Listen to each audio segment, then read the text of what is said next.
Hi, good day. I'm doing paper 2 of 2023, the AS level. Um, so I guess this is also going to assist you as you are preparing for your final examinations. Now, it's very important before I start that you also take out a calculator, and the calculator, there will be times when we are going to change the moles to radians and radians to degrees and so on. So also have a look and see how I do it. But do follow the instructions that are listed here, where you are supposed to give answers that are not exact to three significant figures, and when it's angle sizes to one decimal place in degrees, and radians also to three significant figures. Okay, so let's start right off with the first question. It says the polynomial p of x is given by p of x is equal to 6x cubed minus 7x squared minus 23x plus 25. Find the quotient when p of x is divided by x plus 2 and show the remainder will be equal to negative 5. So you can use the remainder theorem and so on to show that negative 5. But I'm just going to go directly to this. If something is a factor, then it means one of the roots, if you have the root, and this is a root, and if you were to put this root in here for x, you're going to get 0, okay? Because if it's not a root, there's going to be a remainder. So what we are saying is that p of negative 2 will yield a remainder of negative 5. So let's see how then how it goes. So everywhere where you have an x, you're going to replace it by that value over there. And you can just go ahead also and use your calculator.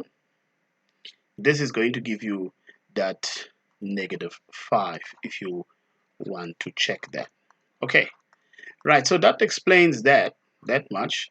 But let us then say, okay, let's use, I'll be doing synthetic division, but you can use long division if you want to. So I'll have my negative 2 over here, and I will just have my perhaps um, just to show it off like that, okay? And then I'll have the coefficients here of the polynomial, the 6, the negative 7, the negative 23, and the 25. So bring this one down, okay? That's the first thing you do. And then you multiply, that's negative 12. And then you add negative 19, and you multiply, that's going to give you positive 38. And if you add 38 with that one, we're going to get 15. And 2 times negative 15, that gives you negative 30. And you will see that if you add, you get the remainder of negative 5. So what is our quotient going to be? So our quotient is going to be 6x squared 1 degree less than the original plus 15. Of course, with a remainder of negative 5. Okay, so that takes care of the very first question, part A of it. Now, when they are saying, as you can see, the remainder is minus 5. Now, if you are adding 5, it means now that x plus 2 is now a factor. So, x plus 2 is a factor, and 6x squared minus 19x plus 15, if you multiply them, they will give you 0. That is basically the polynomial now. So our job is to find to factorize completely. So let me just not say equal to, because we're not solving the equation. So we're just supposed to factorize this. And I hope you do know how to factorize quadratic trinomials. So this is x plus 2, because at this level, this question paper is quite long. So I'm just going to get right to it. But I do expect you to be able to factorize this. Okay? Now, these are the factors, and perhaps you'll get a mark for, you know, for doing that extra work, that method, but these are the factors. So those factors, if we have to make them roots, we're just going to equate each one of them to 0. So that is x plus 2 will be 0. or just go back, 3x minus 5 is 0, or of course you should be able to write them down. 2x minus 3 is equal to 0. Should be able to get them right from inspection. So the roots are x is equal to negative 2, x is equal to 5 over 3, or x is equal to 3 halves. Okay, so again, you can just do that by inspection. You should be able to solve linear equations very, very quickly. Let's go to the second question. So it says here that the diagram shows an absolute value function, and you are required to find the values of a, b, and c. Right. What do we have when we are dealing with this part of the absolute value function? Well, that part in here, this is going to be my salient point or my vertex. Okay, it also tells me the translation, the horizontal translation of the graph. Is it going to the right, to the left? So I know, since the graph is on the right hand side, okay, of the y-axis, then this value here of b should be negative. That's what I know.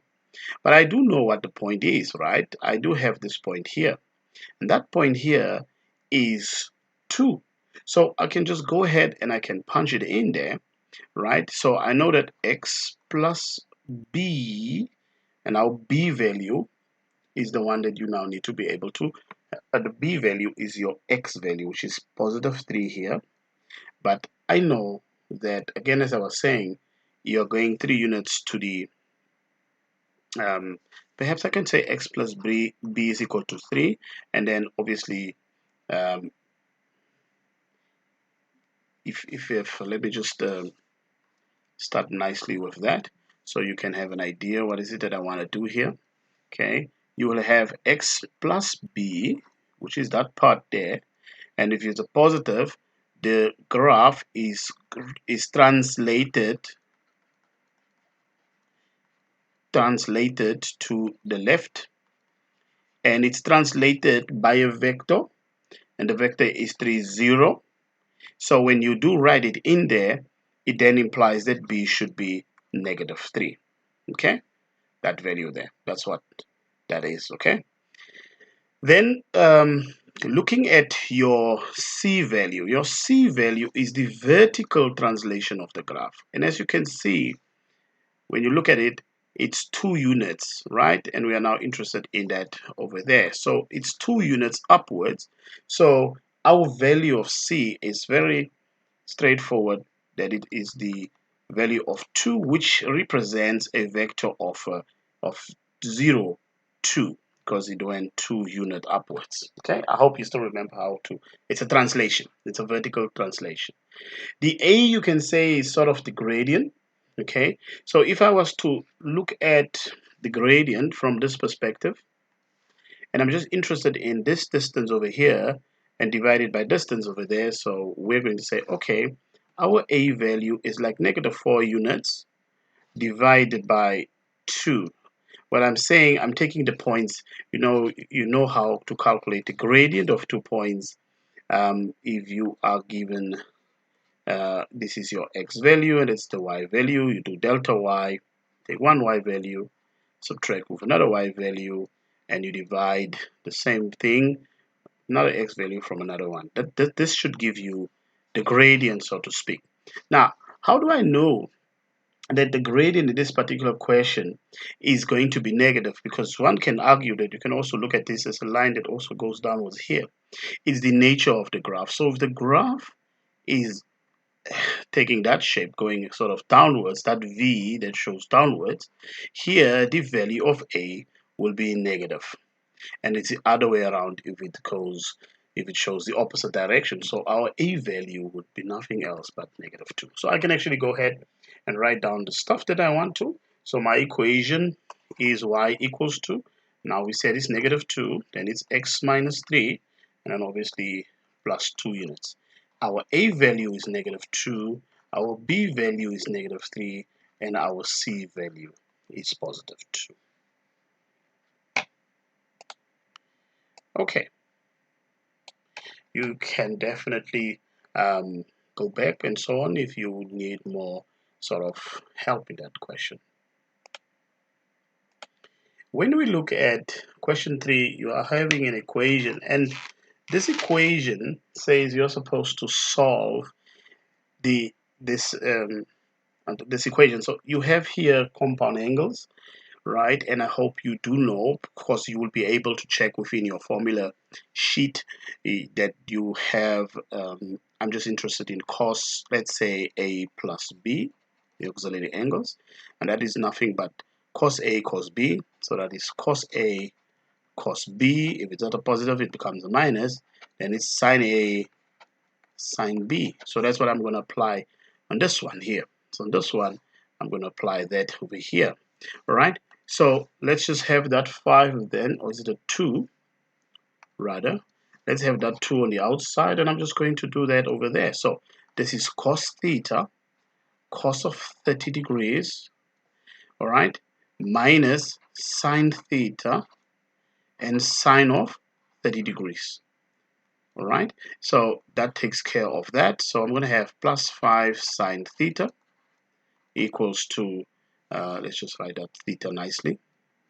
Sine theta, well, that is equal to 4 cosine of theta. It's very important that theta is an angle that is between 0 and 90 degrees. So we're just going to look for the acute angle once we are finding our equation in such a way that we can solve it.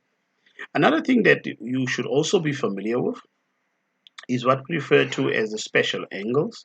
Now you have the liberty of using your calculator. So if you can't do this, don't have time, you can use your calculator. What I'm talking about is how to find cosine of 30 and how to find sine of 30.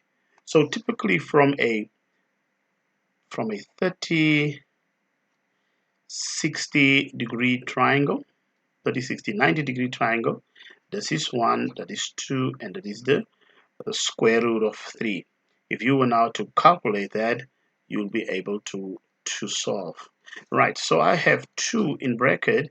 I'm just going to write the cosine of 30 first. Okay, the cosine of 30 is a half, so that's a half over there, and then I have cos theta. And I'm going to write the sine of 30 first, and the sine of 30 is root 3 over 2, that is root 3 over 2, and then I have sine theta. Okay, then it's obviously plus 5 sine theta and equals to 4 cos theta. Now you don't probably have to do that. Okay, I'm just going to change this calculator to degrees mode. Okay, you don't have to do that if you don't have the special angles, but at this point we do expect them. So if you punch the cosine of 30 degrees, you see you get the cosine of 30 degrees. We have the cosine. Actually, we're doing the cosine of 30. Is it? The cosine of 30 is 1 over 2. Is it? The cosine of 30 degrees. The way I have my diagram, so this can happen. What's the next? So this will be 30 degrees and this will be 60 degrees. So this is 60 degrees and that's 30 degrees. Let's rather do that. And the cosine of that is 1 over 2. The cosine of that, so I was using that in my head.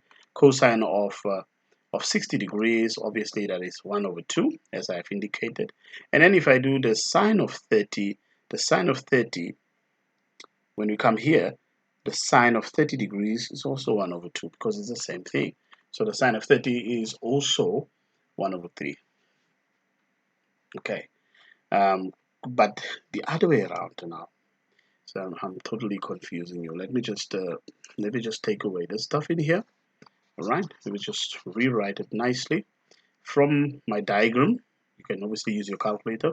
The cosine of 30 is root 3 over 2 cos theta minus the sine of 30 is 1 over 2. That's 1 over 2 sine theta.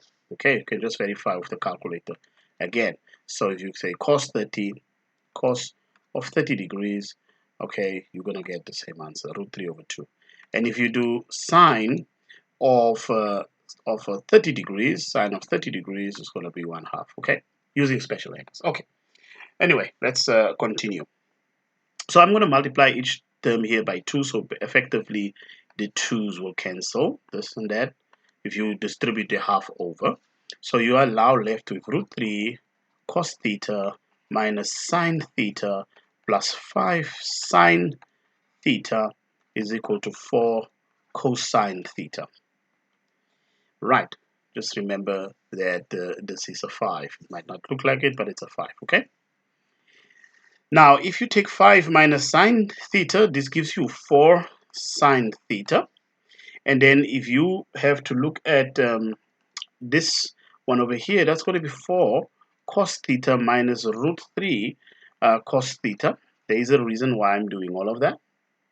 Okay, then this is going to be nothing but 4 minus root 3 of cosine of theta, and this is 4 sine of theta. The reason I'm doing that is because I want to divide throughout by cosine theta, because if I do that, this one over here becomes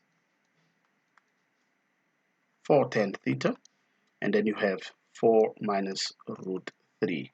That's just a number on its own. All right, so eventually I'm going to divide this answer over here. I'm going to divide it by 4. Now, this will imply that theta will be the inverse arctan, or the inverse of this number over here. And that is going to be the answer that I'm going to find, because the angle should be acute between 0 and 90 degrees. So inverse tan of bracket 4, please avoid working with decimals, only do the rounding towards the end, otherwise it's definitely going to affect the accuracy of your question. All right, 25.6 degrees, and that will be the answer to 1 decimal place, as required and or as you're told in the beginning of the question paper. All right, let's look at question B. Now it says show that cosec 2x plus cot 2x is equal to, it's identical to cot 2x. So I'm going to do the left hand side, but before I do that, I hope you're familiar that cosec x is this 1 over sine x. Okay, that's the reciprocal one. So cosec x for me then would be 1 over sine of 2x, and cot x is the same as cosine of 2x over sine of 2x. Okay, so I'm doing the left hand side. Now everything here will be over the same denominator because the denominators are the same. So I'm just going to put it over the same denominator. So this is sine 2x. Now there's a few things that I expect you to be familiar with. One of them, of course, is your compound or your double angles. So you know that cos 2x is identical to cos square x minus sine square x. This is like the first one that you get. Okay, this one can actually be written in 3 forms, because it will be much helpful. There will be something that I want to do. Okay, and another one obviously is that you can also write this as cos 2x is identical. Suppose you want to make one of these the subject of the formula from the first Pythagorean square identity, which is cos square x plus sine square x is identical to 1. So this can be written as 1 minus 2 sine square x. So perhaps we can call this our second one. Okay. And then we can have a third one in there where we can have cos 2x is identical to, and this is also one that we'll be using, that is 2 cos square x minus 1. And this can be our third one, so to speak. Okay. Right, so these 3, very important that you do remember them. Okay. Now, why am I using that? Can you see that if I look at 1 plus cos 2x, I am going to replace this cos 2x, this one over here, I'm going to replace it with either one of them. Okay, since it has to be cot, I'm going to replace it with this one over here. Ultimately, you can have a look and see whether it will make any difference. So the ones that I've indicated in yellow will be sort of taking the subject of the formula for that cos 2x. So I'm now left with 1, and then I have got plus, so in bracket here is just going to be 2 cos square x minus 1. Well, you don't really need the brackets, okay, and I can take them away because there's nothing that is going to change anything over there. Everything comes over sine 2x.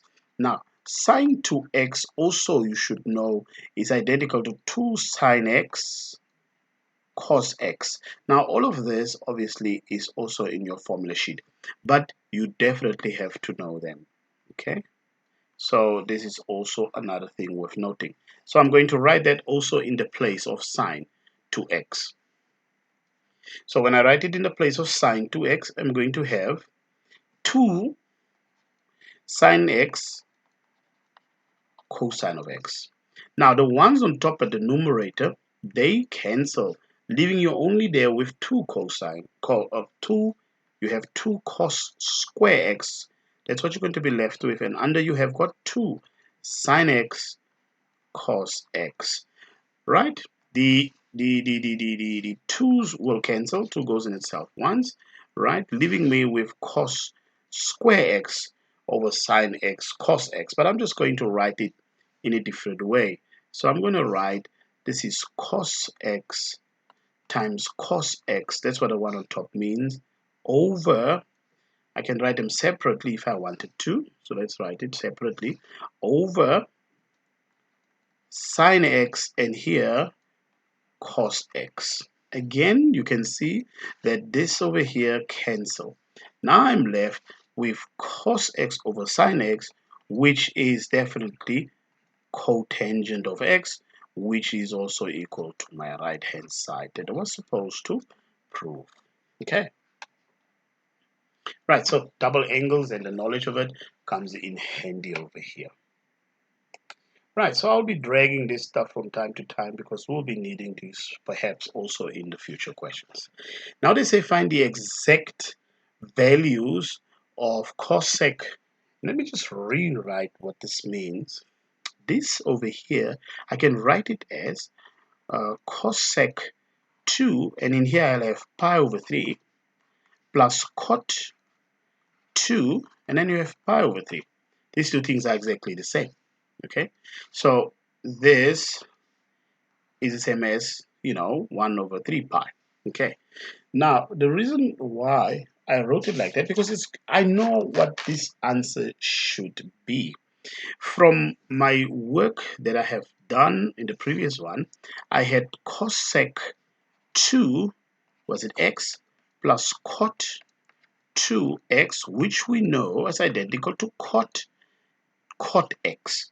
So this is going to be identical to cot pi over 3. That is the most important thing that we need to be able to realize. And you can actually work with that.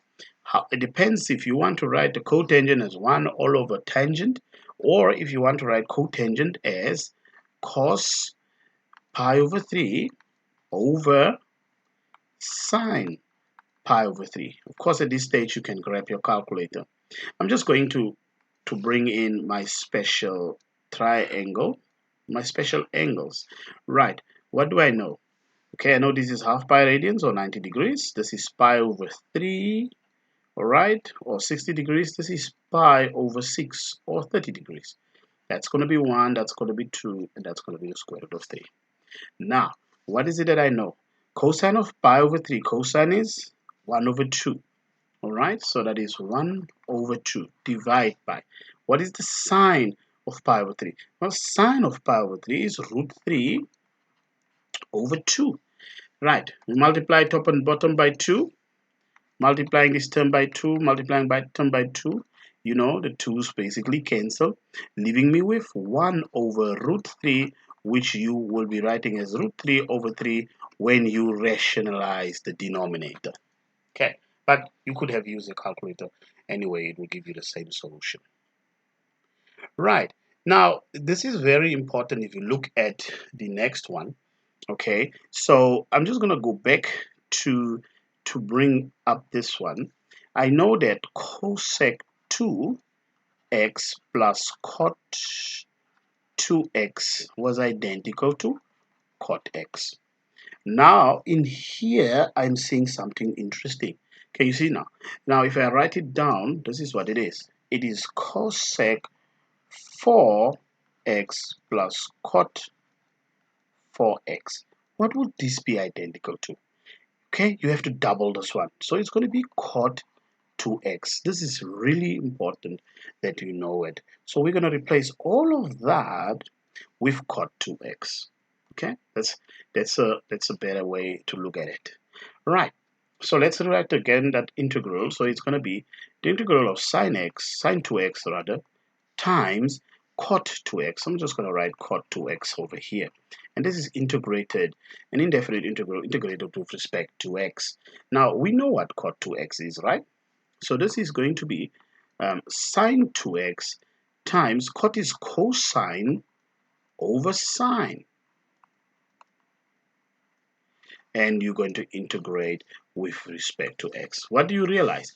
You realize that the sine 2x is cancelled, leaving you with the integral of cos 2x with respect to that. And here you should definitely know your rules. And I'm just going to write it down. Hopefully you remember them. If you integrate the cosine of ax plus b with respect to x, well, the integral of cosine is sine. But you have to say 1 over a and then sine of ax plus b. Then obviously you'll be adding your constant of integration. So you will have to do that exactly the same here. So this becomes 1 over 2, which is that 1 over a part. The integral of cosine is sine, and then sine 2x plus c, which is your constant of integration, because this is indefinite integrals. And that is the answer. Okay? You can write it in so many forms, but eventually that is the answer. Right. Let's look at question 4. Question 4 has to do with these linear relationships, right? You have the variables x and y that satisfy the equation. All right, the equation is a e raised to the power of px plus p, where a and p are constants. The graph of the natural log of y against x is a straight line passing through the points 1, 1.693 and 3, 2.693, as you can see in the diagram. We need to find the values of a and the values of b. Right, I'm going to use this part of it because of the space. What do I know? I have the equation y equals to a e raised to the px plus p. If I take log both sides, so natural log of y equals to the natural log of ae, that is px plus p. You can separate them. So this is the natural log of y is equal to the natural log of a plus the natural log of e, that is px plus p. Now the natural log of a is like your y-intercept, okay? So that's natural log of y is equal to the natural log of e, then I have px plus p plus the natural log of a. Right, I'm just going to continue with that story of mine underneath here. So this eventually becomes like the natural log of y is equal to px plus p. And then ln e, I hope you do know that this is just going to be 1. Okay? So you remember that ln e is the same thing as log base e of e, which is 1. Please remember that. Okay? So this is times 1 plus the natural log of a. Now in the form of y equals mx plus c, this all over here is my c because they are constant, and my gradient is p. M equals to p. So I can calculate it. How will I calculate it? I'll use my points that I'm given. I'm going to use these points over here. So let me just take a snapshot of it. Okay. I'm going to use this point. Okay, so here we go again. Hopefully, if you have been looking at my channels, you will definitely realize that this tends to happen from time to time. What are we busy with? We're busy with 2023's paper. All right, also stand by for 2024's paper. Let's hope we can restore and continue. Let's see. All right, we can restore. And once we do that, I think we are where we need to be. I said the gradient. Um, I wanted to take a snapshot of the point. Okay, I want to take a snapshot of that point. Just bring it maybe over here. And I wanted to take, in fact, I don't need to. Can do that. Do away with them. The points are here. So I can calculate the gradient. Okay, let's see. What is the gradient? Gradient, you take your two y values, subtract them from each other. So I'll be taking, for m, I'll say, which is also equal to p, by the way, I'm going to say 2.693 minus 1.693. And this should be divided by, I must now start with that 3 minus 1. If you were to punch this on top, you get about 1 over 2, which is like 0.5. So I know what my value of p is. All right. So therefore, p equals 0.5. So let's just write down how the equation now looks like. I have got my equation. It's the natural log of y equals 0.5x plus 0.5 plus the natural log of a. So the only objective that remains is for me to find the value of a. So to find this value of a, I'll have to use a point. And you can use any point, it's totally up to you. Okay, so I'm going to use maybe this point, like the 1 for the x. Okay, it makes it easy if I substitute. So x I'm going to replace with 1, and obviously that value I'm going to replace with 1.6. Okay, 93. So let's just write it in. What is it? So it's 1.693. Okay, that's the whole natural log of y issue. All right, and then here you're going to have 0.5 times 1 plus 0.5 plus the natural log of a. I could have used the other point as well. Right, I'm not saying for y. This whole thing, the natural log of y represents the y value because that graph is the graph of the natural log of y over x. So this whole thing here will be replaced by that point that you are choosing. Okay, because it's the graph of the natural log of y against x. Does that make sense to you now? Right, let us see if we can continue. Now, just a matter of saying a half plus a half is 1. So I'm going to have 1.693 take away 1. That is going to leave me with the natural log of a. So the natural log of a is equal to 0.693. Now, you know that natural log is nothing but log base e of a. This is exactly the same thing. So I can actually calculate the value of a. That will be e. I hope you know how to rewrite from exponential form, from log form to exponential form. So that's going to be e raised to the power of 0.693. This is an answer that you can leave like this, or let's see what the calculator will give us. So let's see if we say e, so we're going to say shift here, and then it's 0.693. What do we get? Well, we get something very close to 2. So let me just capture it and write it in here. Right. So according to, we can leave the answer like this, but according to, the information right in the beginning, we say that you can give the answer to 1, 2, 3 significant figures. That will be 2.00.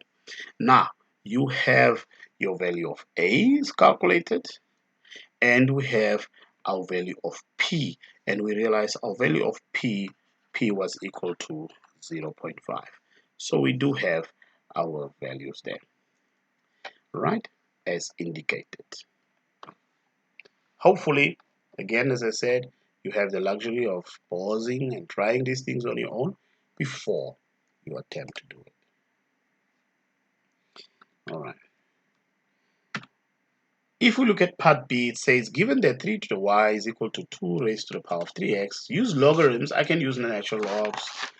I can use logs of base 10, anything for that matter. Okay, let's just use the common log. So I'm going to take log of both sides. Okay, log 3 raised to the power, no, my goodness, log of 2 and then raised to the power of 3x. Okay, now remember, we need to get, let me put this y in front, so y will be log base log 3, and this is now using the power log. Okay, now if you have to write y alone, because we are looking for it like that, y will be that 3x log 2 divided by log 3. Now it's also important, and I hope you do understand, that log a divided by log b can be written as log a b, change of base or something like this. Okay, right, but it's no need really if you don't know it. Now the thing is, I'm going to rewrite it as y equals to 3 log 2 over log 3, and I'm going to put my x over here so that it can look like this way that I wanted. Okay, now I'm also going to rewrite this part like that part. You don't need to, but I'm just going to do it anyway. Okay, just looks neater, but you don't need to. So you'll be saying y equals to 3, that's going to be log, okay, log base 2 of 3, making sure log 2 base 3. Nice. Let's go back. Log base 3 of 2. All right, let's just quickly make sure of something. Okay, let's say we take log 2 and we divide it by log 3. These are numbers, right? By the way, divided by log 3. Maybe it's also going to help you realize. Okay, so we have got 0.63. Remember that. So if I was to, do I have that button on this calculator? Of course, it's there. Let's say I put my 2 and my 3. Remember I said you must, no. Then it's the other way around. The 2 is over there and 3 is over here. You will see that you get at 0.63. Log base 3. Okay, the one under is the base 3. So I must just change my story over here. So this little story here, this can be written as log base, we said what? Base B of A. Basically, that's basically what we do. Right, you can write it like this, and then I have my X there. So if you were now to compare with what we were supposed to write, it was supposed to write it y equals to kx. This gives that k is equal to 3 log base 3 of 2, or k equals to 3 log 2 divided by log 3. Totally up to you which one do you prefer to use. Okay, they were asking us to find the value of k, the exact value of k, and that will be the exact value. Whether you have natural log of 2 over natural log of 3, the answer is in itself the same. All right, now we have got a log equation we have to solve. So if you sort of cross multiply, log y times log y is log square y. Then you have 4 times log 5 times log 5. It's totally up to you how you want to do this, okay? I know that this is log y squared equals to 4 squared log 5 squared. Not 4, but this is 2.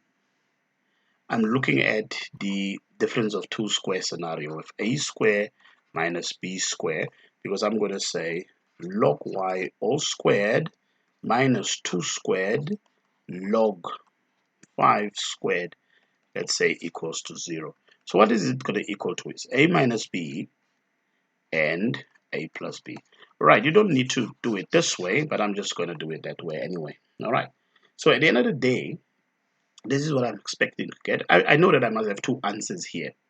Right, so I'm going to have log, drop those squares, log y minus 2 log 5 in one bracket. The other bracket, same thing, just with the conjugate. All right, minus 2 log 5.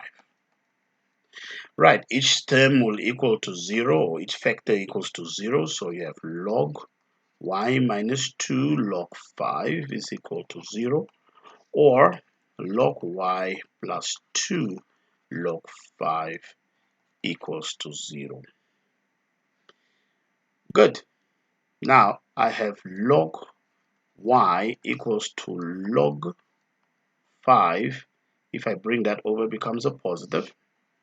Or log y equals to minus 2 log 5. Before I drop the logs, I'm just going to rewrite. It says log y equals to log 5 squared, or log y equals to log 5 raised to the negative 2. I can actually go ahead and drop the logs now, because the same thing, log of the same thing equals log of the same thing. That means those numbers should be exactly the same. So at the end of the day, y equals to 5 squared, or y equals to 5 raised to the negative 2. And I'm going to leave my answer like that. Okay. Again, there are many ways you could have done this.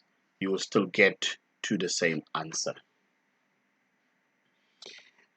They say solve the equation. So you can write 25 or 1 over 25. Okay. Again, as I was saying, my method, the way I do things might be slightly different from yours. And if you're arriving at the same answer, as long as you follow the same concept, we do not have a problem. If you look at your formula sheet, because we are now here with question 5, find the exact coordinates of the stationary point. The moment they are talking about stationary point, it means that dy dx should equal to 0. That means we have to differentiate this. And this is a function, some function u divided by another function v. And from your formula sheet, you will know that the way you do this is you take v times the derivative du dx. Okay, you take the function under, so I'm going to say to find dy dx, I'm going to take the function under, which is the natural log of x, and I'm going to multiply it by the derivative of the numerator, which happens to be 5, minus my u, which is the 5x, multiplied by the derivative of the function v, the derivative of v, which is the v dx. Okay, the v dx, and my v is my denominator. And what is the derivative of the natural log of x? Well, the derivative of the natural log of x is 1 over x. And all of these we're going to put over the denominator, v squared. Of course, you do have this formula also in your formula sheet at the book, in the question paper. So what is our v? It's the natural log of x that will be squared. Now, it's important that, again, as I said, d by dx of the natural log of x is equal to 1 over x, something that you also have to know. Most probably they're going to give you that. So let's just clean up what we have. We have got 5, the natural log of x, minus 1. No, minus 5, right? Because the x's, they cancel, so it's minus 5. All of this over the natural log of x squared. Do not multiply out that natural log of x squared. There's no need. Because the derivative is going to equal to 0. So when dy dx is equal to 0, it implies then 5 times the natural log of x minus 5 will equal to 0, because this denominator times 0 will just be 0.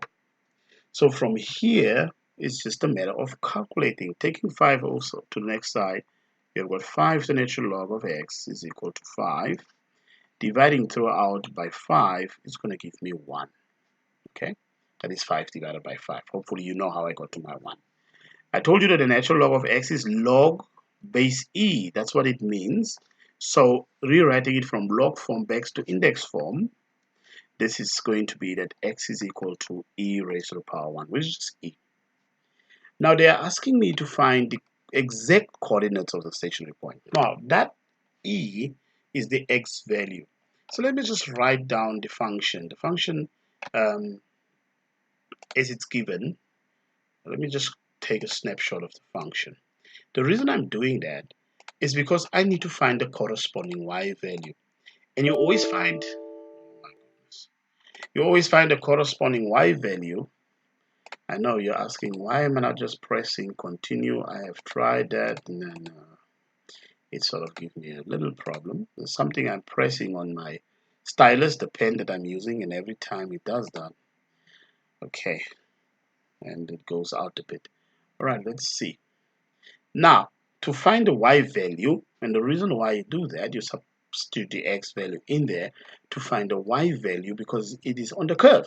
Okay, so this is going to give me that y. That means everywhere I have an x, I'm going to substitute it with e, right? So if I'm substituting with that e, I don't have to write e to the power 1. This is just going to leave me with 5e because the number under here is 1. Therefore, the coordinates of the stationary point,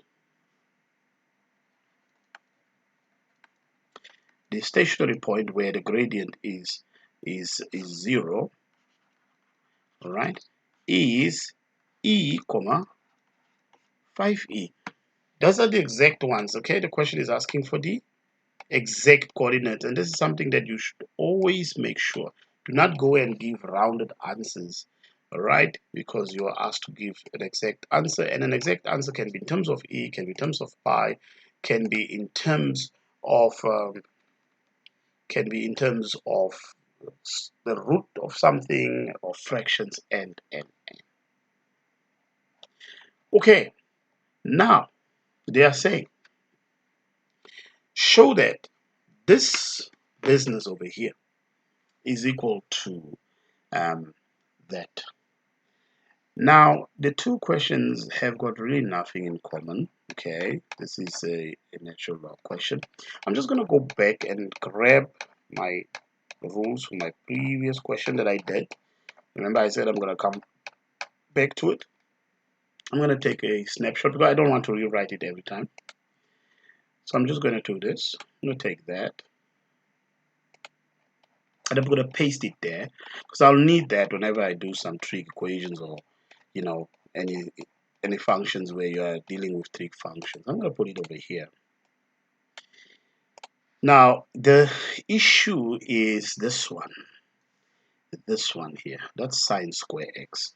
So I'll come to this. If I have to label them, maybe this is 1, that is 2, and that's 3. Okay, that's it for now. And also, if I do that, I know that from 3 over there, I have got, it's from 3. No, let's say from 2. We're going to take from 2 because that one has got the, this one here. So from here, because this one has got the sine square. Okay, the sine square. This sine square, I'm really interested in the sine square. Right? Just make sure the colors are together. So I think you can guess it. You will see that I'm going to make that sine square x the subject of the formula.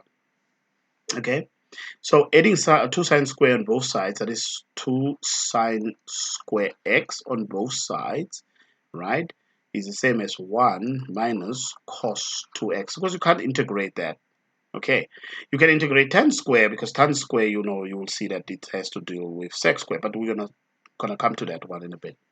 So if you make sine square x the subject of the formula, you have to divide this whole term here by 2, or effectively multiplying it by a half. So it's totally up to you whether you want to say 1 over 2 cos and 1 over 2 cos 2x, same thing.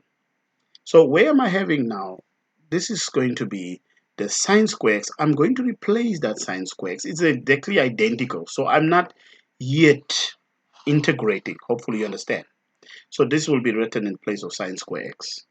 Another thing worth mentioning is that, and I hope you do know, that one of the identities that you should know is that if you have tan square x, this is identical to 1. Maybe I should write it here.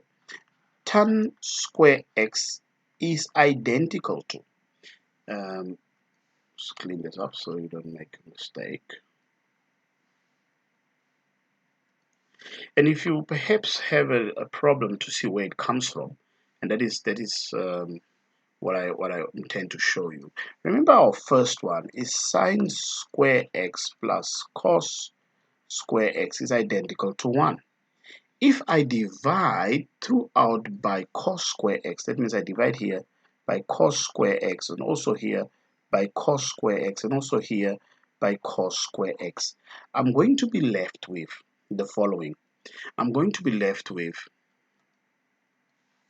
this becomes tan square x, okay? So that is tan square x plus 1, and 1 over cos is sec square x. And that's what I wanted to write here. The tan square x is the same as sec square x minus 1 if you are making it a subject of the formula. All right.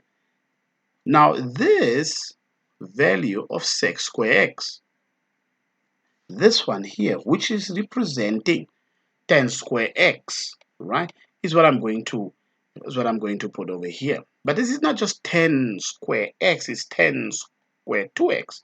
So we can just continue with that and say no, but then it will definitely apply also for double angles, right? So therefore, tan square 2, my goodness, I'm saying 2 and I'm writing something else.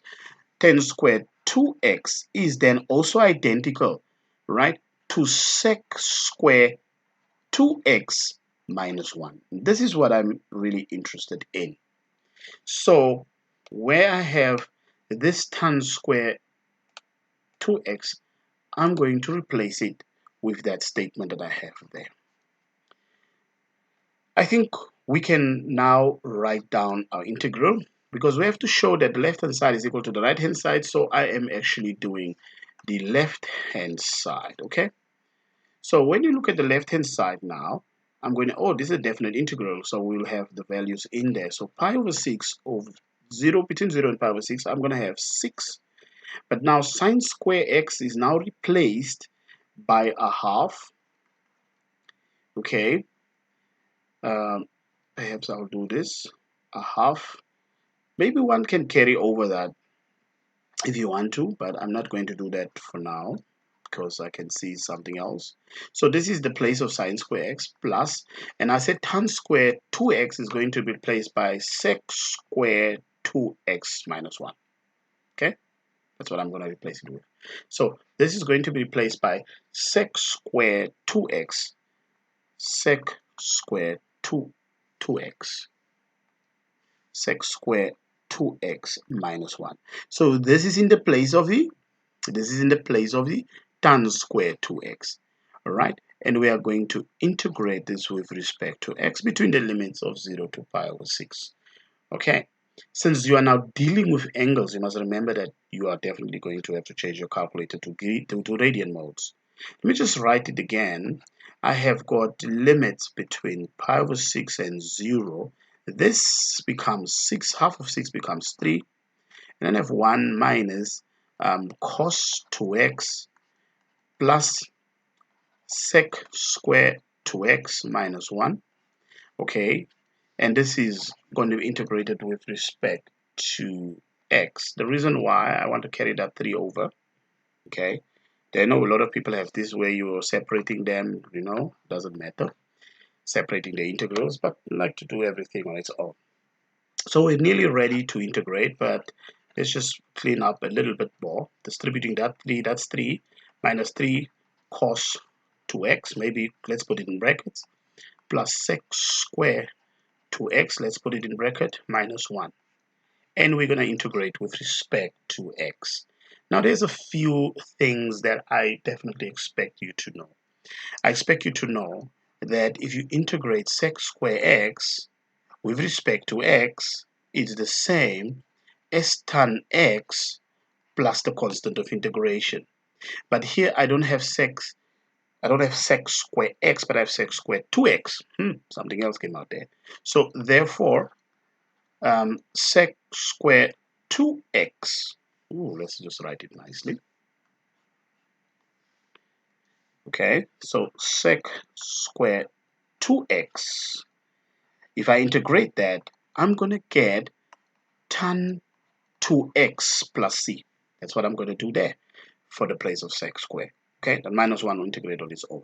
And another one that you also need to know is what is the integral of cosine. So also, if you integrate cos, let's say, of ax plus b with respect to x, you're going to say 1 over a, let's just take away that equals sign, looks horrible.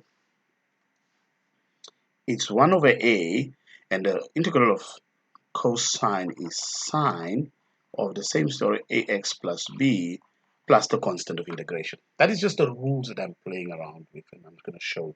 That's what I'm going to apply over there. All right, I do see something else. Can you see that this 3 and this -1, obviously they can also sort of be collected or subtracted from each other, so that we have enough space. I think we will do that.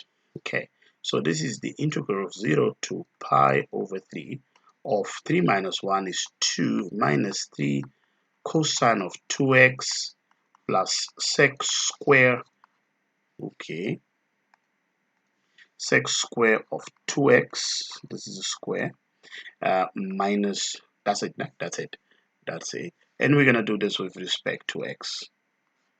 Now that we are fine, we can now start to integrate. So we integrate, add 1, that is going to be 2x, minus 3, 1 over 2, remember 1 over a, sine of 2x, plus sec square is going to become tan 2x. That's what it is, right? You don't have to say plus c because you have definite integrals. Okay, that is going to be between those two. Let's see. Hopefully we didn't make mistakes, right? The only thing maybe is to remember this is 3 over 2. So I'm going to go ahead and put the upper limit. This is going to be 2 times pi over 3. Okay, so minus 3. No, let's write it 3 over 2. Minus 3 over 2 sine of 2 times pi over 3, okay, plus tangent of 2 times pi over 3, all right, this is going to be minus, so we are going to now put, if you were,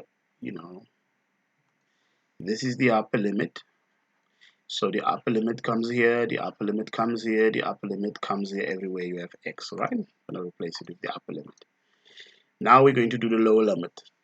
I just want to see something quickly, whether they ask us. Yeah, we're supposed to show, so we have to get an exact answer.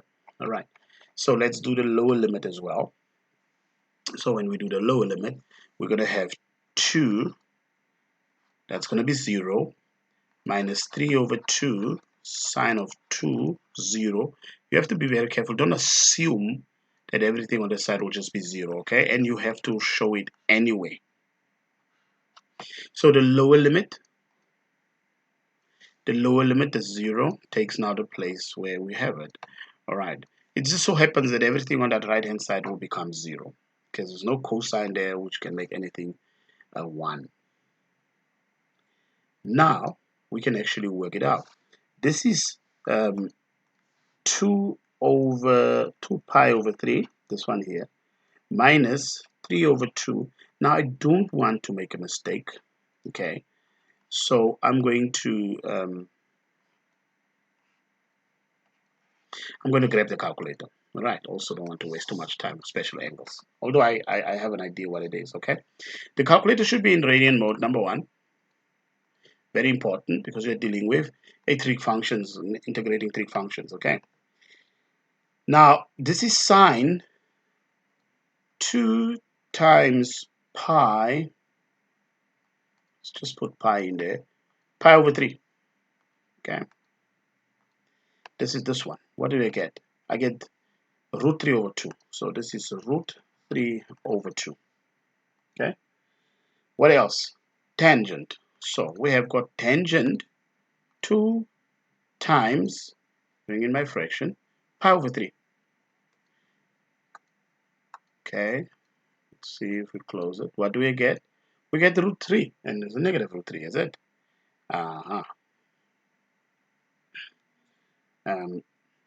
There was something obviously also we have left out. we have left out the half.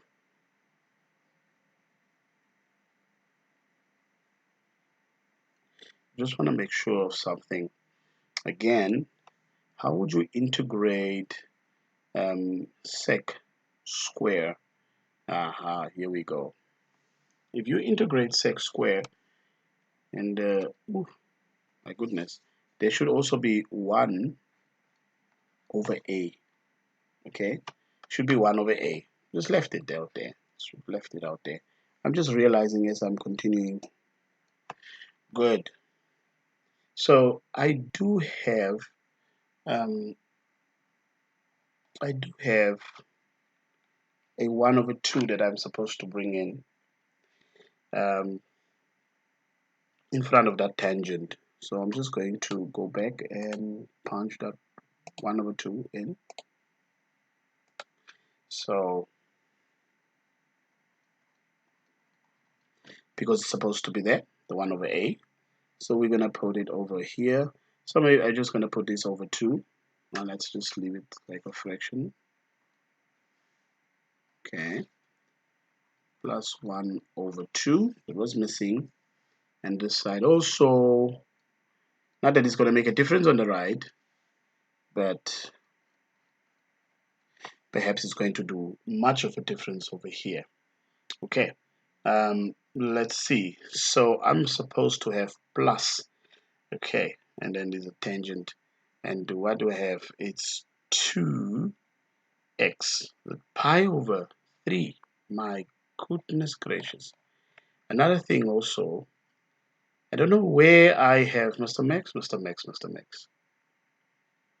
And I cannot do this over, guys. So you see we had pi over 6 and I went and I wrote pi over 3. So let's just take away that pi over 3.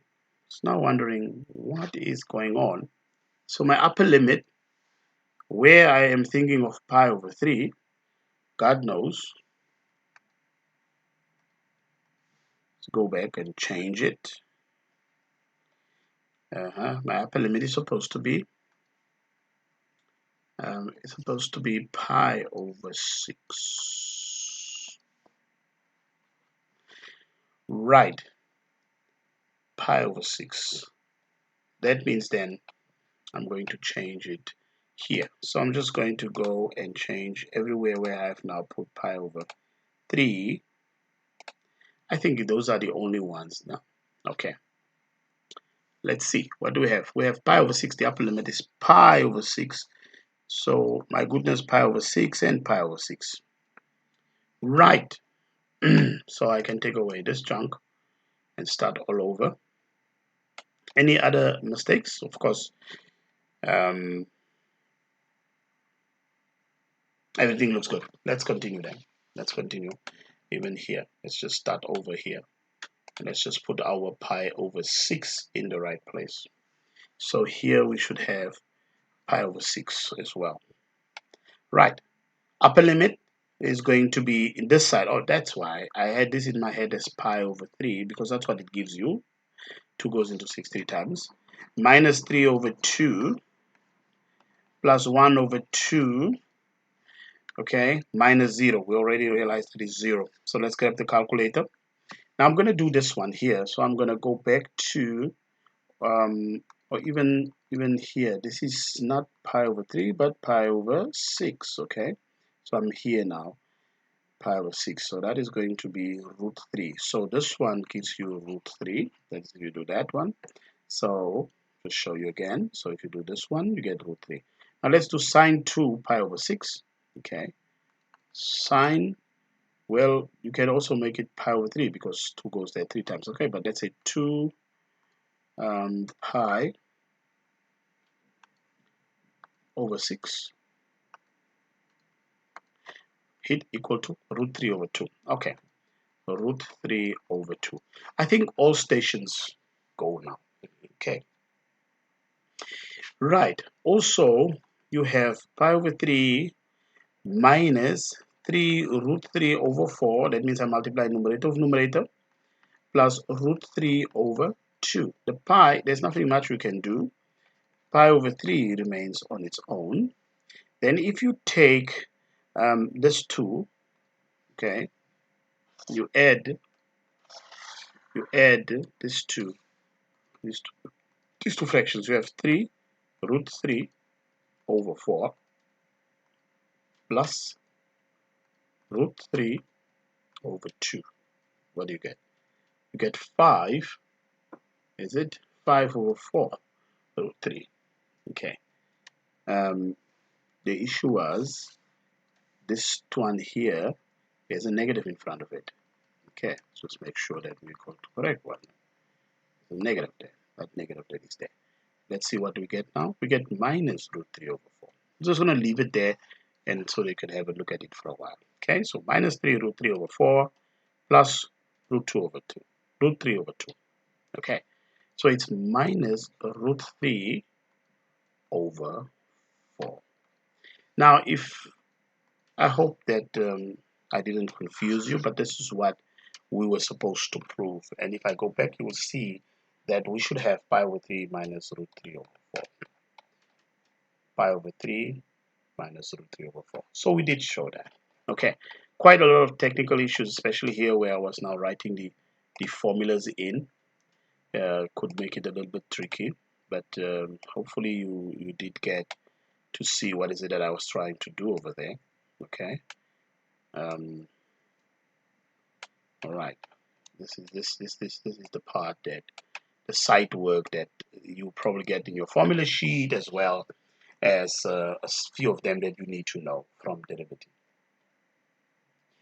Okay, that brings me to question 6, which deals with the trapezium rule, and I hope you are a bit aware of that. Some functions are a bit too tricky or hard for us to integrate, and then we have to find an alternative way to find the area, because when you integrate, you're finding either the area or the volume. So in this case, we are given some function which most probably you can also integrate, but you are supposed to use the trapezium rule. And if you're told to use the trapezium rule, then you're supposed to use the trapezium rule. Now the formula is also in your answer booklet, but I'm not going to write that whole formula down. And in fact, it's always the easier one. You say, you take the width or the height, divide by 2, then you take I think this is like the estimate of the area. That's what this is going to give you. You take the first height plus 2 times the sum of the middle heights. I think then you add with the last height. Okay, close that. So this is what we're going to use. But our width here, which I can also put as h, right? Our h is calculated by saying b minus a over n. Now b is your upper limit and the a is your lower limit. The n is the number of strips, right? Number of strips or trapezia, or okay, you know, if you let's leave it like the number of strips of trapezia, okay? Or as they are telling you, intervals. That's what I wanted to write there. Or intervals. So let's find that first. So we're now calculating this part, this h only. That is going to be 11 minus 3 divided by 4. We are told that it has got 4 intervals. Okay, if you do that, that is 8 over 4, which gives you 2. Now there's something called ordinates. And the ordinates is always one more than your value of n, which I explained what it is. The ordinates that I'm going to look for are 5. Okay, your ordinates. Remember, when you are dealing with your trapezium, let's say your curve. Let's say you have got something. Nah, not that way. Right. Let's say we have got a curve,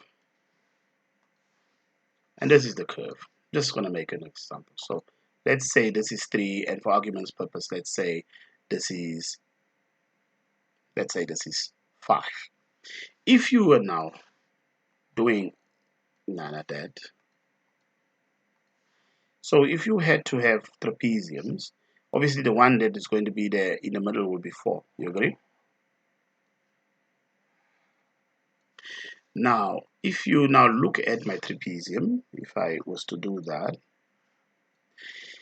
so we are effectively talking about effectively talking about this is 4, the area of this. And as you can see, also when you have an issue about if your area is an underestimate or if your area is going to be an overestimate, it's quite clear that you will realize that for a curve of this nature, the area will be an underestimate because you can see that it's below the curve. All right, so it's a convex. All right. Now, what I wanted to inform is this word ordinates, which actually refers to this height. How many trapezia do you have? In this case, I have 2 trapezia, which is my intervals. There are 2 in this case, in this example. Okay, so number of ordinates is always 1 more than that. There will be 3. What is that? Is this actual heights? Ordinate, if you are quite aware of the name of the y-x x coordinate, is the ordinate. The other one is the abscissa. There are 3 of them.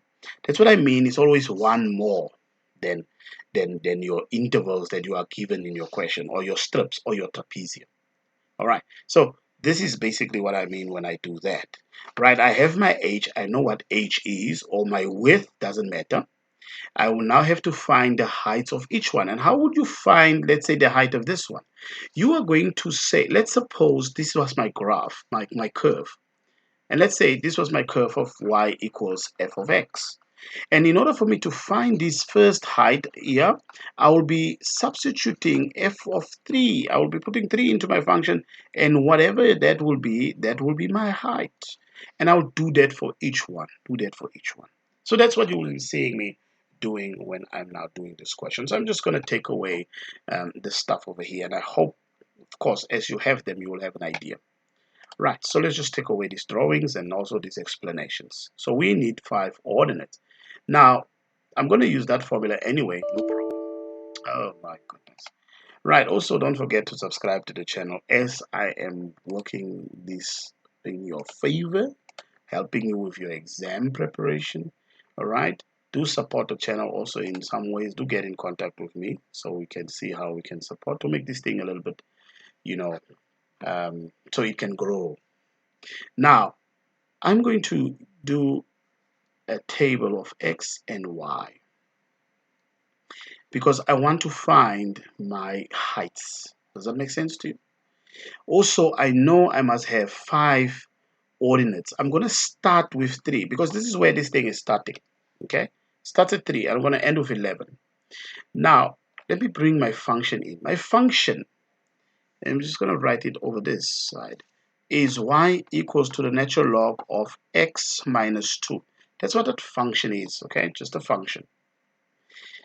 We are going to put 3 down here in the place of x. And if you put 3 in the place of x, you're going to end up with the natural log of 1. Right? What is our next point? Right. The next one must be 3 plus, because remember our height. What is our height? Plus 2. Our heights, our widths, those diagram that I had, those strips, their heights or their widths will be 2. So they must be equal widths here. So 3 plus 2, that will give me the next value. Substituting that 5 in there, I'll have the natural log of 3. What is the next one? It's 5 plus 2, that is 7. Remember, this will be 5 of them if I do that, okay? So if you're going to put 7 over here, that means if you input 7 into the function, right? If you're going to put 7 in here, you're going to get the natural log of 5. Right, do not write the calculator value. Just let's continue with that. It's much easier. What is the next trapezium going to be? It's going to be the next it's going to be 7 plus 2. The next width is going to be 9. So what do we have here? Natural log of 9 minus 2. That is the natural log of 7. The next one will be add 2 there is 11. And you can see it's 1, 2, 3, 4, 5. That is what we are looking for, 5. So if you punch in 11 there, you're going to get the natural log of 9. Now I'm just going to substitute that stuff into my formula. Right.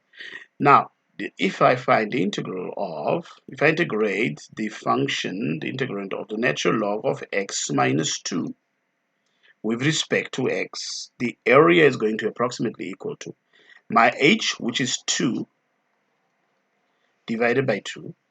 My first height is the natural log of 1.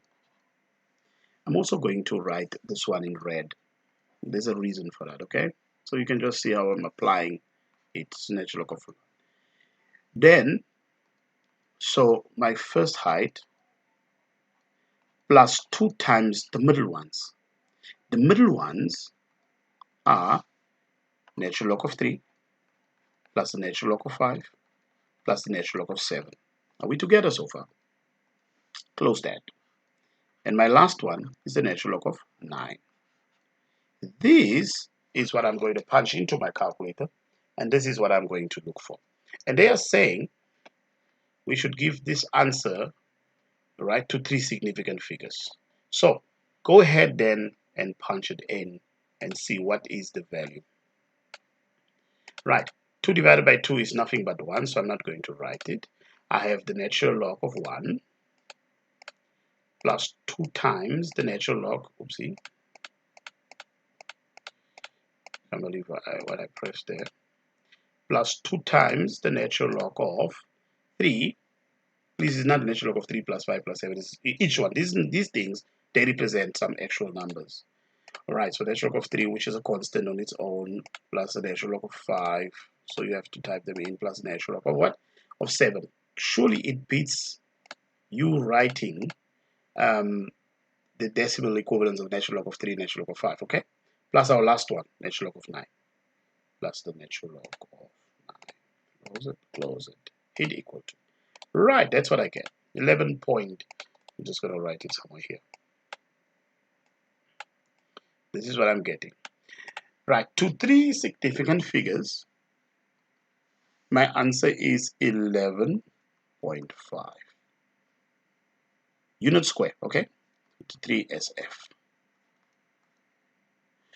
That is how you do that one. Okay, very good, very important that you see, it's not a difficult question. Because I'm explaining, that's why it looks like I'm taking long. Now, here's something that I want you to notice. This can be written as nothing but x minus 2 all squared. That's what it is. X squared minus 4x plus 4 is x minus 2 times x minus 2. Yeah. X minus 2 times x minus 2. If you multiply this, you'll get x squared. And you need to be able to see that. You'll get x squared minus 2x minus 2x minus 4x plus 4. That's what you're going to get. Now, we already did the other one in front before, so let's just rewrite it. We find an approximation, so we're still going to use our 11.5. We are going to use it. That's basically what it means. We just write it what it is. Okay, this is going to be 2 times the natural log of x minus 2 dx. Are we together so far? Now, there is also, I left out a little something. I left out this 3, so let me just bring that 3 in. All right, let me just bring that 3 in there. And just gonna leave that 2 quickly. There was that 3, and if I bring that 2, right, from my power law, that 2. So now I have a scenario where I have 2 times 3, which is 6. I can take it outside the integral, and then I have something like this. Now I know from this answer in A what this part is equal to.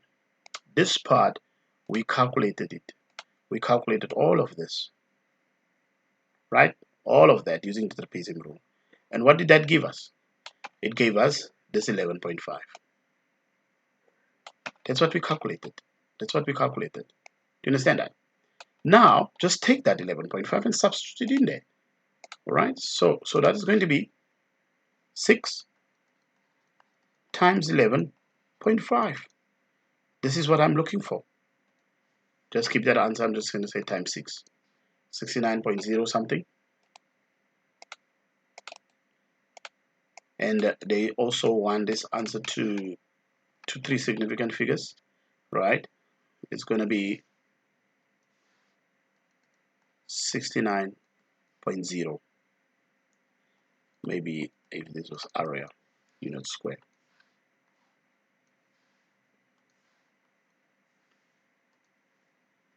And that's it. We have to save every time when that thing blocks out. But that's how this question is done. So this question is not really that difficult, apart from the realization that this is now 3 times the natural log of x minus 2 all squared. And that 3, I nearly left it out. You bring it, and you can take it out to the integral sign. And then you just answer 6 times that. That's it. Okay. Now we are supposed to sketch. Now, when you sketch this a natural log function, or any log function for that matter, it's very important that you know that the stuff here inside here should be greater than 0.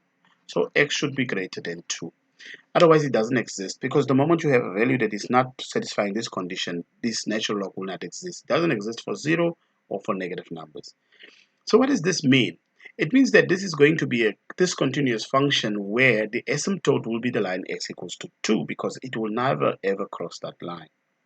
Right, so I'm just going to make it a bit smaller here so I can draw that on this diagram. It's going to be typically a dotted line. Okay, so I'm going to just change its color. So let's suppose this is my dotted line x equals to 2. And I'm going to go back and I'm going to just increase it so that we can see basically what it means. Right, so this is my line x equals to 2. So this will be the line x equals to 2. Okay, so this is 2 value over here. Now you don't have to then put any other more values of x, just to find where will this function cut the x's, and x-axis, it does that when y equals to 0. So if I take this equation, I say the natural log of x minus 2 at y equals to 0. Remember, natural log is nothing but log base e. Okay, so if you rewrite it from log form to that, then you have x minus 2 is equal to e raised to 0. X minus 2 is equal to 1. Therefore, x is equal to 3. So this graph is going to pass at 3.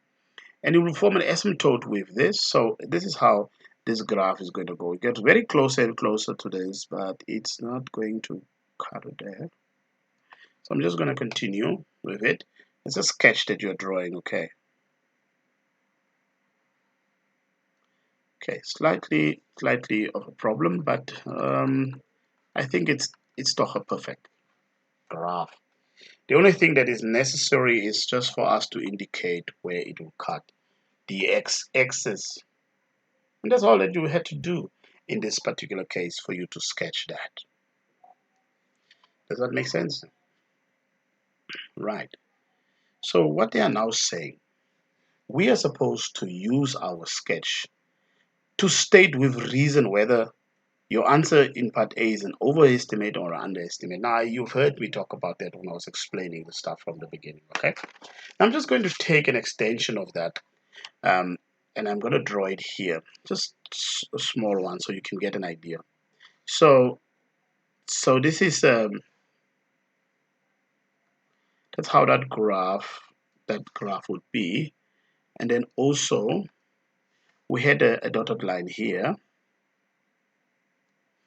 And we know our curve obviously passes here at 3.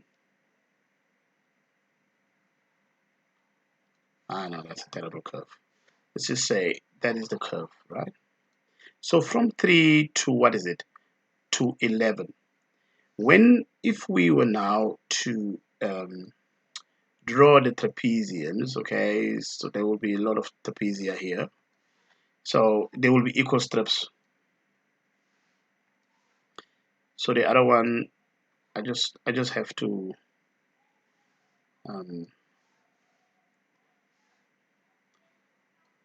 okay, it's a little bit difficult with the software. Right. I'm just drawing a few. Remember, there will be a lot of them. How many? There will be 5 of them. Ne? 3, 4, 5, 6, 7, 8, 9, 10. Okay, there will be 10 trapezium. Okay, the ordinates are 11. Now, if you were to combine the top edges like so, you can see that you will be dealing and you will be left with a small uncalculated or empty space. Can you see that? There's still an area there, and that area is under the curve. And because that area is under the curve, you will be saying that it is an underestimate. Okay.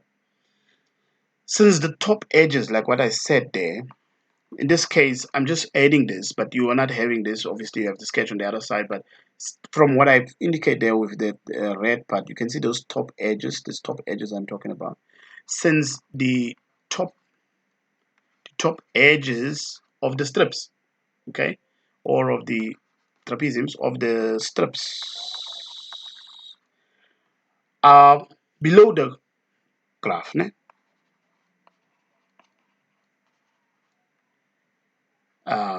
Here's the thing, convex curve.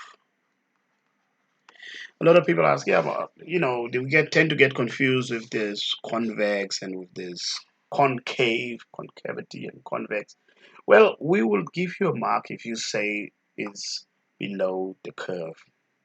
Okay, anything that really makes sense, because you have to state with reason why you'll be saying that it is an underestimate or an overestimate. And for me, the sketching is by far the only way and best solutions for you to be able to determine whether it's an underestimate or an overestimate. Okay, this brings us to question 7. Question 7, there's a lot of trig in this paper. There was also a lot of integration of them. Now we are back at the dealing with something that also have to do with iteration. So first of all, they say we should show that we are getting this. So this integral is equal to 1. So let us just, I think we can perhaps start integrating. So this is what I'm working with, right? Equal to 1. You're not proving that left is equal to right. No. You want to make a the subject of the formula. So we can actually start integrating. You integrate that, you're going to add 1 to the power divided by the new power times 4 times 1 over 2.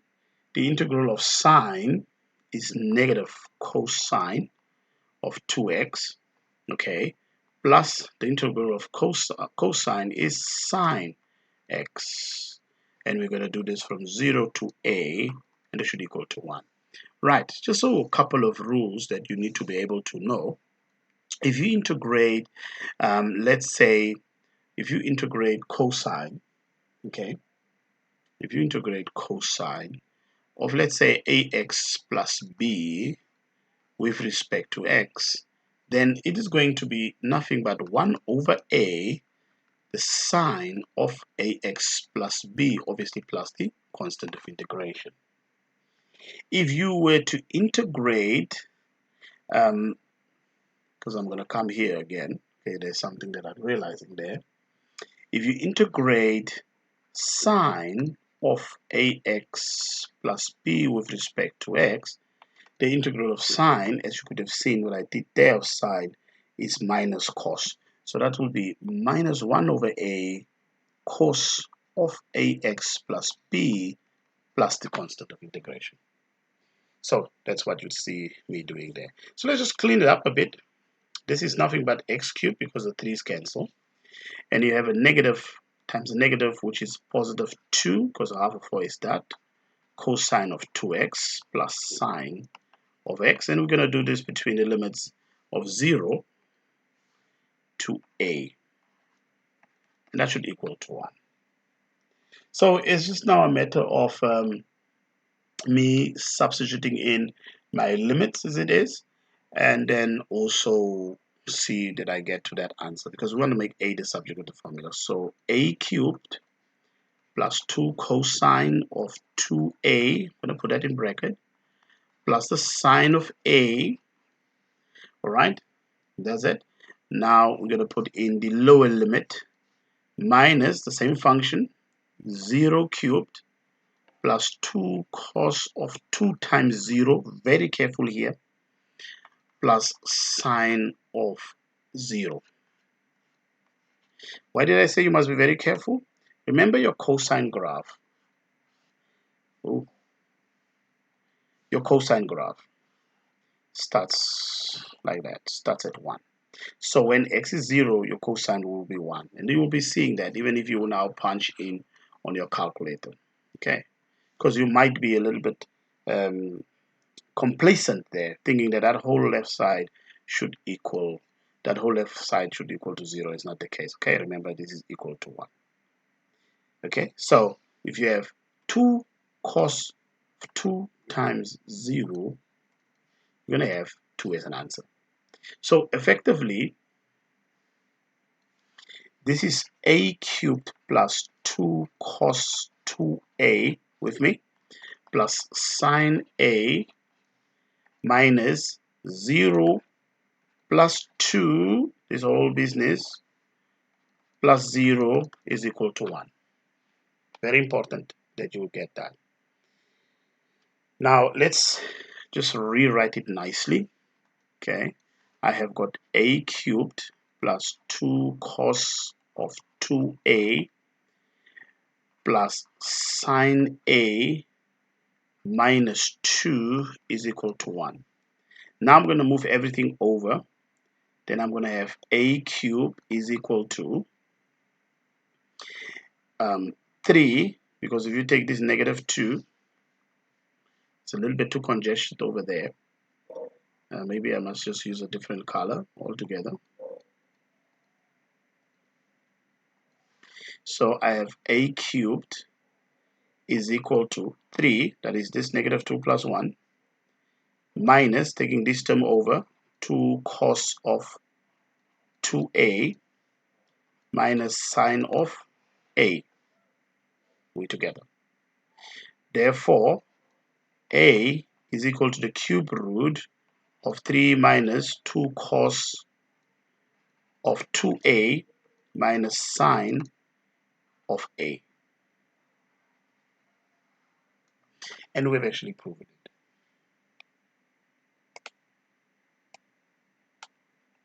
This is what the question was asking of us to show. Okay? That's what it was asking us to show. And we did that. Right. Quite a lot of things in there. When you do part B, starting with this iteration, thinking that, okay, A is going to be a solution between the points 1.3 and 1.6. We have our equation, the way I have it in yellow there. And the very important thing is we have to let the equation that we just did, let the equation equal to 0 by moving that a to the right hand side, or taking this whole cube root of 3 minus 2 cosine of 2a minus sine a to the left, so you can approach it from both sides. So that means, okay, that will give me that I'm going to deal with a scenario, and I'm going to write mine like this. I'm going to leave the cube root of 3 minus 2 cosine of 2a minus the sine of a. Now minus a there equals to 0. That's what you need to do. Now you can actually go ahead and punch in, because you are looking for a change of sign. And you'll be saying at a equals 1.3. What are we going to get when we put 1.3 there, 1.3 there, 1.3 there? And then we're going to say at a equals 1.6. 1.6, what are we going to get? If we get a value here and a value here, and one is positive, one is negative, it means you have a change of sign. It means then that is going to be, the solution of that will lie between 1.3 and 1.6. Okay, so we're going to punch it in there. So let's start off with it. Just make sure I have my equation. The cube root of 3, it must be in radians, not necessarily here, but just keep it in radians anyway. Okay, 3 minus it has to be in radians anyway. I must emphasize that point because I use the word not necessarily, but I just realized because we are now trying to show whether the root is there between 1.3 and 1.6. And if you have this in degrees, it will not show a change of sign. And you have to make sure that for this particular type of questions where you are saying solve the equation, you are supposed to definitely use your calculator should be set in radians mode if your function has got a trig in it, like this function has got 2 cosine and sine in there. Okay, right. So cos of 2 times 1.3, oops, minus sine of 1.3. Always go back and see if you didn't make an error. Minus 1.3, remember that minus a there. What do I get? Well, I'm just going to take a screen capture. I'm going to just put it on that side. I'm going to go back and put my 1.6 there. So that's going to be 1.6. That's going to be 1.6. And this one is going to be 1.6. So give me a negative, please. Hallelujah. So if we get a negative, there is a change of sign. And you can actually write that down, change of sign. We know what it means. Let me just write down what the values are at 1.3. And we're going to give as much as we can, up to 5 decimal places or more, if you're not specifying. Okay. So it's 0. That 0 is suspicious looking. So I get 0.25365. This one is negative 0.01299, and so on and so on. Okay. I can actually end there. Now we can say there is a change of sign.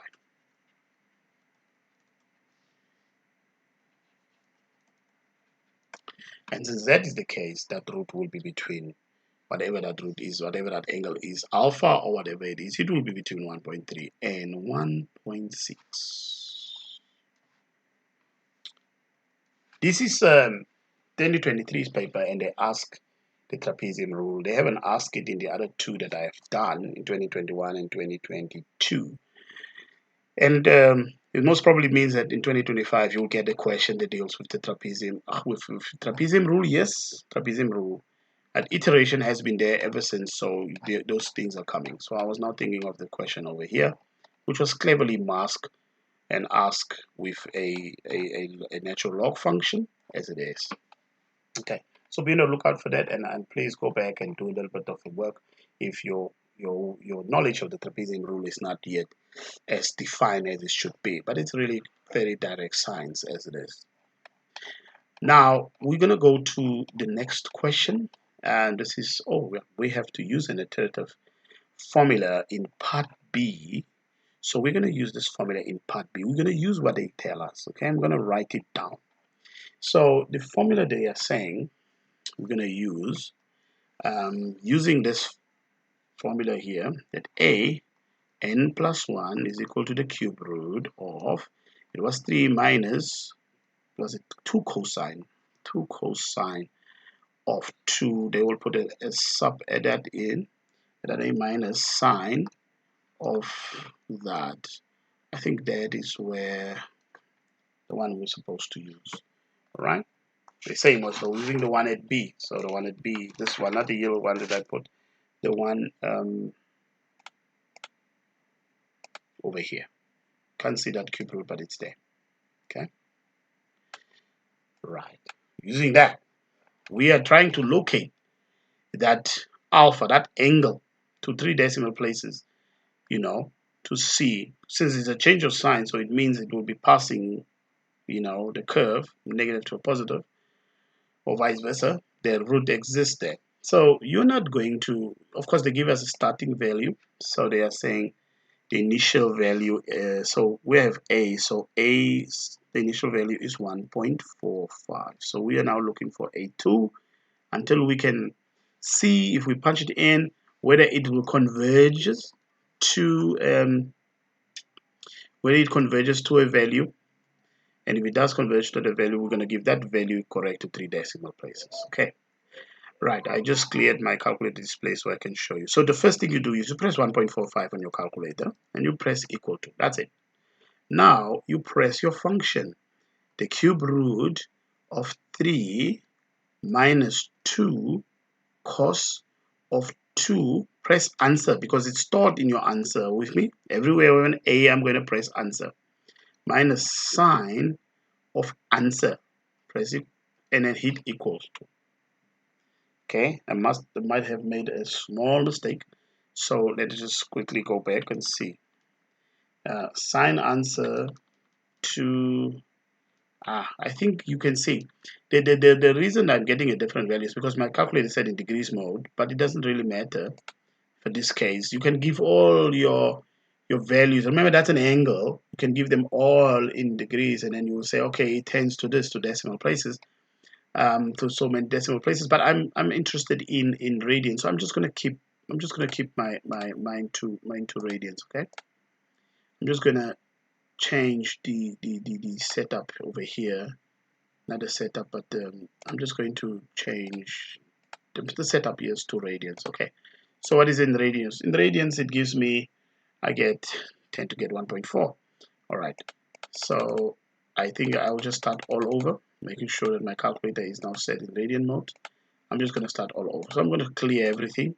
And is that clearing that makes me now go back to, is it set in radians? I hope it's set in radians, okay? So let's take the cube root of 3 minus 2 cosine of 2. Oh my goodness, you guys, we didn't press 1.45 equal to. So we press equal to. Now we go cube root of 3 minus 2 cos of 2 answer minus sine answer, close the bracket, hit equal to. That is our second iteration, A2. Just gonna capture it and I'm just gonna put them all there. So the idea is for us to see to 3 decimal places what this is converging to. The first iteration, the second one here doesn't really say much, is 1.581. So you have to do quite a few. Now you don't go back in there, you don't go back and put the values in there. It's time consuming and it's not what we do. You just hit equal to every time. Okay, and then you write your whatever is on your calculator, you write to 6 significant figures as indicated in the question, to 6 significant figures. So this is the third one. So I'm going to go back. I'm going to press equal to again. So capture screen. So this is the fourth one. So let's just write down what I have. The second one was 1.58. 1, 2, 3, 4. 0653. Then the third one, the third iteration, was 1.587. 35, maybe 356. You can already see you're getting at 1.587, 1.587 more or less. Let's see. That is the third one. The fourth one is 1.58727, okay, 274. I can stop there because I can already see 2 3 decimal places. I can already see what this is going to be. Can you see that they are exactly the same? So I can already conclude. But let's just hit equal to again to put in just one more. See, it doesn't change much, the values there. So we just capture it, and you can actually stop. 4 iterations should be enough because we already concluded from the 4. So the fifth one that you see me having over here, the fifth one is 1.587228. Is it 5877553? Can you see that? So already 2, 3. Then I don't have to continue further, and I will say therefore A is equal to 1.587 radians. Right, that's all you do. Now, you do not have to do all that long stuff, remember, of writing something in there. You just hit equal to, and it gives you. And surely you will see that if I continue with the iterations, where's the calculator now? If I continue with the iterations, press equal to, this, it's just the values towards the end that are changing. So it converges, and then it stops 1.587. That is the root. Okay, and that's what we're looking for. All right, I guess that helps you a bit more. So we are coming to question 8. And how many questions does this question paper have anyway? I think there is still 2 more. So it's question 9 and question 8. Question 8. A curve is an equation show that dy dx, so this is a implicit differentiation because you have got certain things in terms of y and in terms of x. But then when you are now using this, can you see that here you have a function and then you have another function? So here we are going to use the product rule of differentiation. You're going to differentiate the other ones if they've got y the normal way you're differentiating, but you're just going to attach dy dx every time.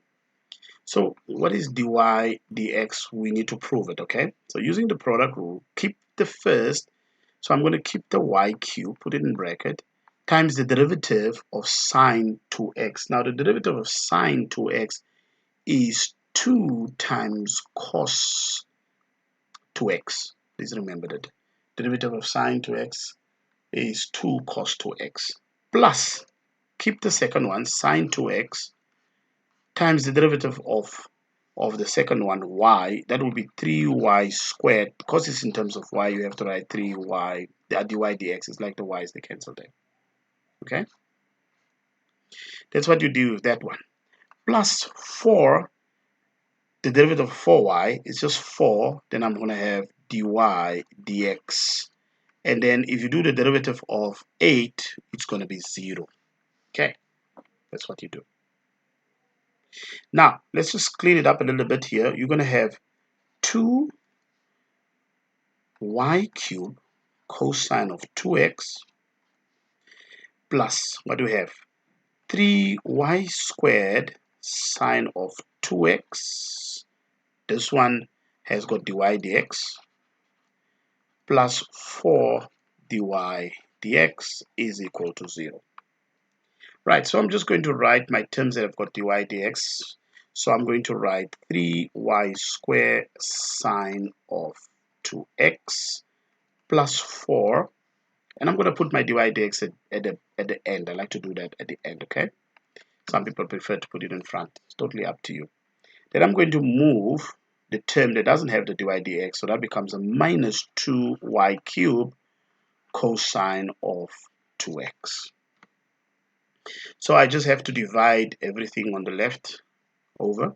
So dy dx is equal to minus 2y cubed cosine of 2x all over 3y squared sine 2x plus 4. That's what I get. We'll compare it now with what they gave us to see if we also get to the same question.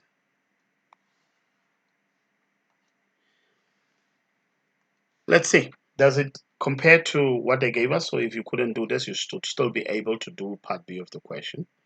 Let's take a snapshot and bring you down there and compare whether we got what we needed to show. I'm just going to put it over here somewhere. I think we have got takeoff. We have got takeoff. Right. Now they say, hence find the gradient of the curve. Now gradient is a numerical value that they ask us to find. And to find that gradient, our dy dx have got x and y in them. Can you see that? So that means we need a point x and we also need a point y. And what do they say? They say find the gradient of the curve at the point where the curve crosses the y-axis. And that happens, you have your y-axis. It happens when x is equal to 0. When you are talking about crosses the y-axis. The equation for the y-axis is x equals to 0. Now I'm going to bring my original formula, okay, and I am going to, because I want to find the corresponding value of y, because I need to input y values in there as well because it's implicit. Okay, so bringing this over here to find the corresponding y value, I will say, okay, if x is 0, I have y cubed sine of 2 times 0, that make that whole thing 0 that side anyway, plus 4y is equal to 8.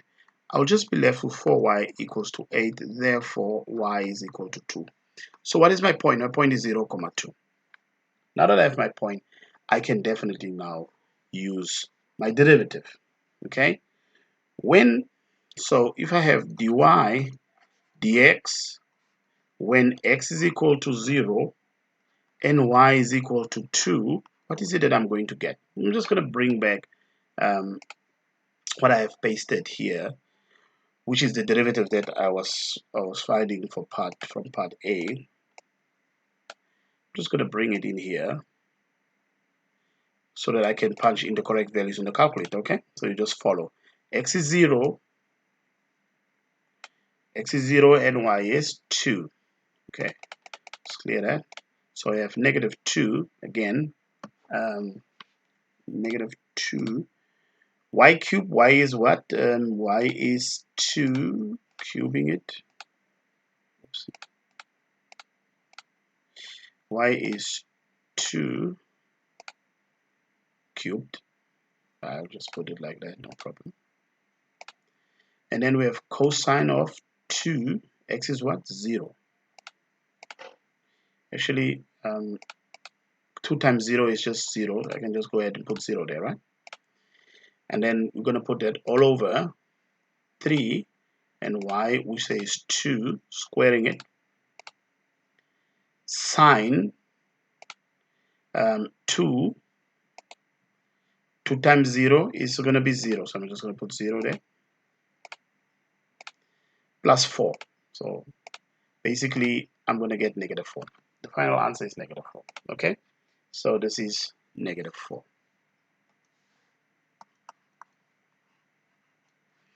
You can actually also calculate it without using a calculator, but that's what it is, and 2 marks. It's punching. So the only thing you needed to do was to find the value of y, the corresponding value of y. If you are told that you can actually allocate the value of x, which is 0 because the curve crosses the y-axis. Good. Great.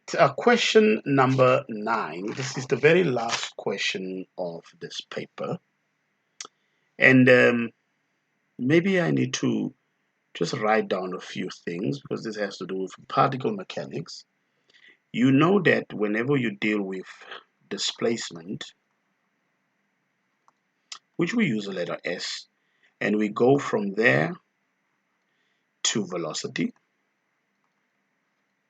which we use the letter V, and you go from velocity to acceleration, which we use AA. Going from one to the other, if I go from here to there, I don't have much space there. So V equals ds dt. You will always be differentiating with respect to time. Then A will equal dv dt. That's what you do when you go this way, you differentiate. If you go backwards, you integrate. So if we integrate, then V equals the integral of A with respect to t. Then if we integrate velocity, we'll get S equal integrating velocity with respect to t. So going back is integration, and going from one to the other, we differentiate. So this is differentiation, and this is anti-differentiation. Because we go back, antiderivative, you are doing integration. Clear? Now I've written everything that I was now planning to do. They are asking me this question. I'm supposed to, let's just write it or read it. A particle travels in a straight line so that t seconds after leaving, so it started from 0. from a fixed point. So t was 0. After leaving a fixed point, its velocity is given by that. So we have the velocity. Now they want us to find acceleration. So velocity to acceleration means we are supposed to differentiate. There we go. So how do you differentiate? You have got a going to differentiate dt of this 30 e raised to the minus a half of t. That's what we need to differentiate, and hope you are quite okay on how to differentiate exponential functions. So okay, using the chain rule there, that's going to be negative a half that you're going to have. Then you have e raised to the minus a half of t. Okay, if you were to clean this up a bit, it's going to give you negative 15e to the minus a half of t, and that is the derivative. Okay, after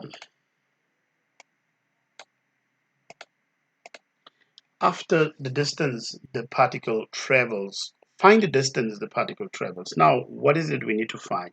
The distance we have to find s, so we'll have to integrate the velocity. But here's the thing. If we know what the velocity is, right? The velocity was given to us as 30 e. I'm just going to write the velocity down. So we're going to integrate the velocity, which means I'm going to write it here. We're going to integrate 30 here and okay, 30 e to the negative a half of t. We are going to integrate with respect to t. Good. So let's integrate and see. So I'm going to say, okay, I can also write this actually as 30 outside of the integral, and then I have e raised to the negative half t with respect to t. That's what we also can do. And we are going to integrate, and this is very important that I write it down because it says after 2 seconds, so from 0 to 2. From 0 to 2. So it's definite. Now, let's see what do we have. We have got 30, and when we integrate, it's going to be, when you integrate e raised to the ax plus b with respect to x, then it's 1 over a, then e to the ax plus b plus the constant of integration. That's the rule. So what I'm doing here is I have 1 over a, which is negative a half. Can you see that? That's what I have. E to the negative a half t. That's what I have. And we're going to integrate from 0 to 2. So if you just clean up, this is going to give me negative 60. This one here, 1 over 2 is negative 2. And then I have e to the negative a half t, and it's going to be from 0 to 2. So let's find it. Negative 60 e negative a half of t. No, but now t is given to us as what? T is given to us as 2, which is the upper limit, minus, in bracket, negative 60. Then we have e negative a half of 0. So what is it that we are getting? They did not ask for an exact value. Okay, so you're all good to go. So this is negative 60 e to the negative 1 plus 60. That's all, because that becomes e to the 0, which is 1. Okay, so that is the exact answer, but let's see if we can punch this in. What is it going to give me? Remember, we are looking for the distance. So distance is going to be in terms of whatever, meters, okay? Because the velocity was given to meters per second. So the displacement will be, I hope I wrote displacement there and not distance. Okay, the displacement is just another way of saying the distance really is going to be in meters. Right, so let's see. Negative 60 e to the negative 1 plus, those double negatives becomes plus, yes, 60 hit equal to, what do we get?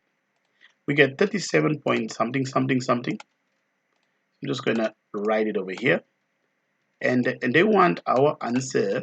If it's not exact, of course you will not be penalized leaving the answer like this. So if we have to give it and then it becomes, if I have to give it, it becomes 37.9 meters. This is correct to 3SF. Really interesting paper. I hope you didn't get confused, or I hope you have learned something. That is the end of the question paper. Right, just remember I haven't referred to that. That's why sometimes you would see that I'm a little bit out of the formula. But what you'll do in the exam, you will definitely refer to your formula sheet and where you need to apply. You have the derivative there, you have the quotient rule for differentiation there, you have the product rule for differentiation. It doesn't really matter which one you put first and so on. Okay, and you still have integration. You know how to integrate the exponential, the sine, the cosine, and so on. Partial integration, which we don't really do. You have got vectors, which is theme 1, paper 1, the trapezium rule that I was giving you there and explaining. So you do have formula that you can refer to in the event that you forget or you are just a little bit unsure about your formula. You need to be sure about your formula so that whenever you refer to your formula sheet, it's just to make sure about something, whether it's a sign or whatever you got already. Or you need to know where the formula is applied. Because now looking at the formula sheet trying to answer things and you don't really know what you're doing, it's going to be a very tricky scenario. Okay, so stand by for 2024's paper 2, then I will be effectively done with my series on paper 2s that have been written since we introduced AS level. And then I will be starting with paper 1s. There are 4 of them that I'll also be uploading. So don't forget to subscribe to the channel. Okay, we are at 6,300 and something subscribers, 380 something. I have over 423 videos. I would want this to get to 10,000. Okay, I'm not monetizing my YouTube channel. This is just my legacy that I leave to you. But we definitely need to make the channel more successful. So do get in contact with me. Drop me an email so that we can see how you can help improve the channel. Donate to it, the cost. The more you donate, the more you get involved, the better the quality gets, and then the product can go further and further. All right. Having said that, I wish you all the best with your upcoming exams, or if you are just using this material to make sure that you are on par with advanced subsidiary level questions.